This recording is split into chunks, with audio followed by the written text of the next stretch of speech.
Welcome to Rotorua, New Zealand, and this, the ultimate travel guide to this amazing place. In this video, I'll show you how to get here, where to stay, what to eat, and what there is to do and see at one of New Zealand's most captivating destinations. Rotorua is a little over 200 kilometers south of Auckland and located on the southern shore of Lake Rotorua in the Bay of Plenty region of New Zealand's North Island. The easiest way to get to Rotorua is by vehicle. Many drive themselves and many others travel here on a tour, just like what we did. We chose Flexi Tours, and the tour was well organized and our driver was really friendly and accommodating. Rotorua is a tourist center and a popular one at that. As a result, there's plenty of lodging here in Rotorua, from budget-friendly hotels to posh spa resorts. Of course, you'll also find bed and breakfast, verbos, camping, glamping, and hostels. And the reason I mention hostels is because the first time I stayed here, in 1987, I stayed at one of the hostels. As you would expect, you will find everything from fast food to high-end restaurants here in Rotorua. You'll also find plenty of bars, pubs, and cafes. We ate at the restaurant at Te Arawa, and I have to say, it was very, very good food.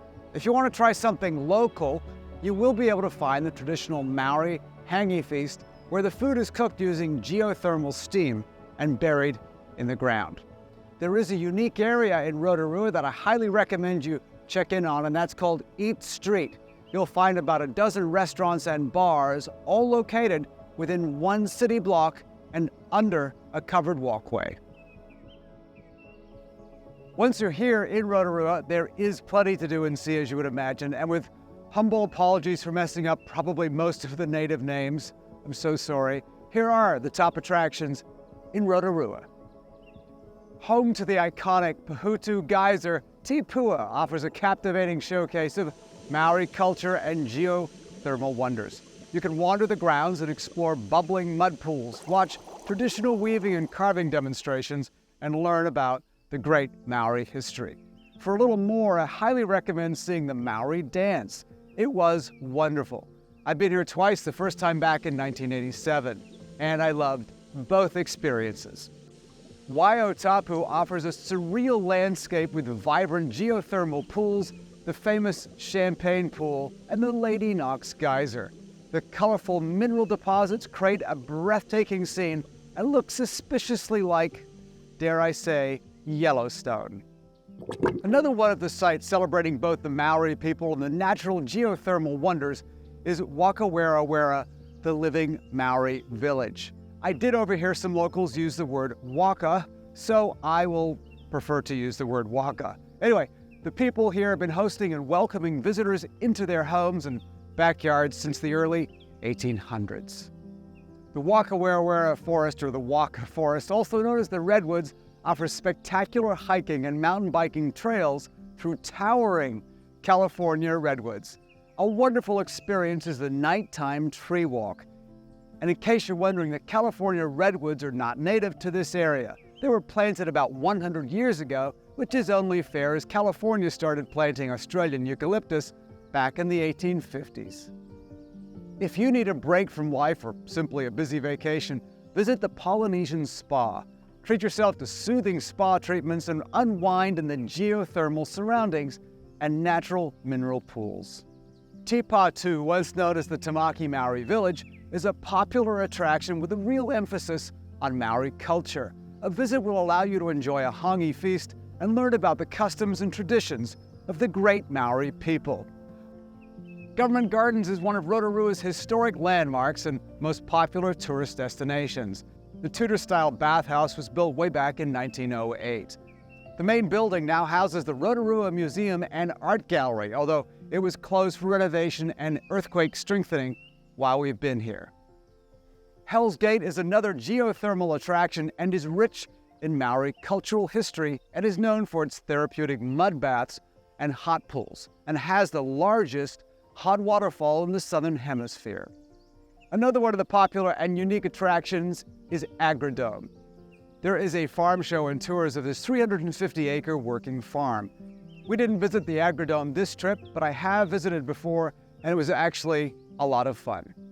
These are not the only attractions in Rotorua, so if you do have the time, please explore the many other wonderful and world-class attractions in Rotorua. If you're interested in less seeing and more doing, well, you can do that here in Rotorua. Let's start by agreeing on one thing. Kiwis are crazy.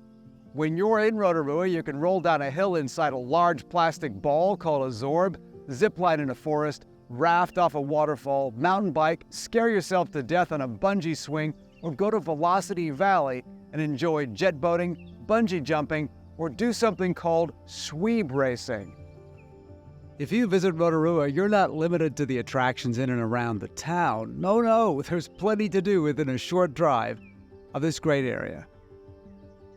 And of course, one of the most popular attractions in the entire country is Hobbiton. Less than 1 hour's drive from Rotorua is Hobbiton. If you're a Lord of the Rings fan, you will know exactly what this is.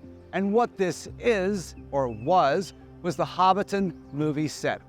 Touring the facility takes about 2 hours and is very popular, so plan well ahead. The countryside around Hobbiton is absolutely gorgeous. Now, if you're hungry, the small cafe at Hobbiton was very, very good. Good scones and great coffee. The Waitomo glowworm caves in New Zealand are a natural wonder, known for their enchanting glow-in-the-dark spectacle. Inside the limestone caves, thousands of bioluminescent glowworms create a mesmerizing starry sky effect on the cave ceilings. Now, you'll find many tour companies will actually add this excursion to your day trip to Rotorua. Lake Rotoiti is located on New Zealand's North Island and is a picturesque and popular destination known for its crystal clear waters, beautiful native bushland, and hot springs. A quick word about Lake Rotoiti, and that is there are two of them, one on the North Island and one on the south. Mount Te Arawa is a volcanic peak located quite close by to Rotorua. It last erupted in 1886 and was the largest volcanic eruption in New Zealand for the past 500 years. The eruption dramatically changed the landscape, and if you dare, you can take a tour and hike this powerful landmark. Another area to visit close by is the amazing Waimangu Volcanic Valley, which is the youngest geothermal ecosystem in the world and has the largest hot water spring, called Frying Pan Lakes. It was formed during the eruption of Mount Te Arawa in 1886. Now, this only scratches the surface, as there are many other sites in the area which you can see when you visit Rotorua. So there you go, the incredible Rotorua, New Zealand. If you enjoyed this video, I would really appreciate it if you would like it and consider subscribing to this channel. And don't forget to check out my other New Zealand and Australian videos.